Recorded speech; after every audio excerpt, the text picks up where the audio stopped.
Même si les collations ne sont pas obligatoires pour toutes les personnes qui vivent avec le diabète, elles peuvent être utiles dans certaines circonstances.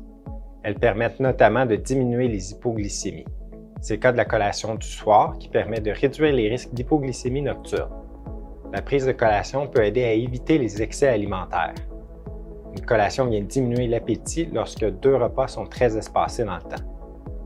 Enfin, des collations s'imposent si vous avez un petit appétit ou une satiété précoce. Les collations vous aideront à remplir vos besoins en nutriments.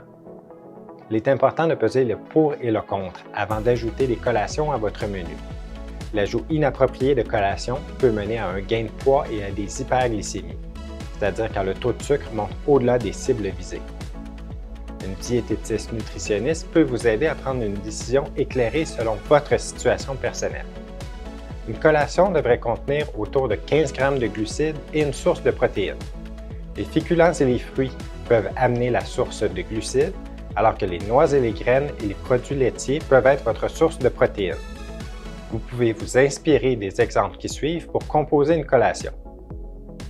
1 fruit et 4 noix de Grenoble, 4 toasts Melba et 30 g de fromage, une tranche de pain et 15 ml de beurre d'arachide, 250 ml de lait. Cet aliment contient à la fois des glucides et des protéines. Pour vous donner des informations additionnelles sur les collations, Diabète Québec a créé la brochure intitulée « Les collations et le diabète ». Vous pouvez télécharger cette brochure en suivant le lien qui se trouve dans la description de cette vidéo. Pour conclure, je vous rappelle les grands principes d'une alimentation saine et équilibrée. Mangez 3 repas par jour composés d'une variété d'aliments des 3 groupes du Guide alimentaire canadien. Faites de l'eau votre boisson de choix. Mangez en fonction de votre faim. Choisissez les gras qui sont bénéfiques pour votre cœur.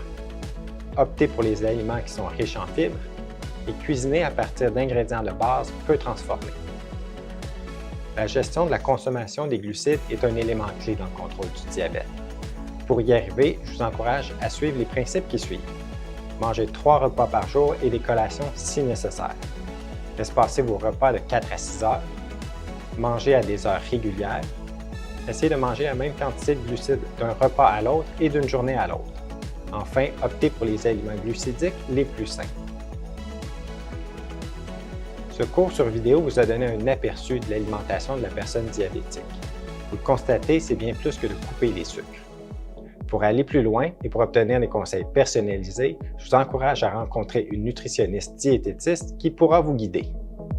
Cette activité éducative a été rendue possible grâce à un soutien financier de Roche Soins du diabète, une division de Hoffmann-La Roche Limitée.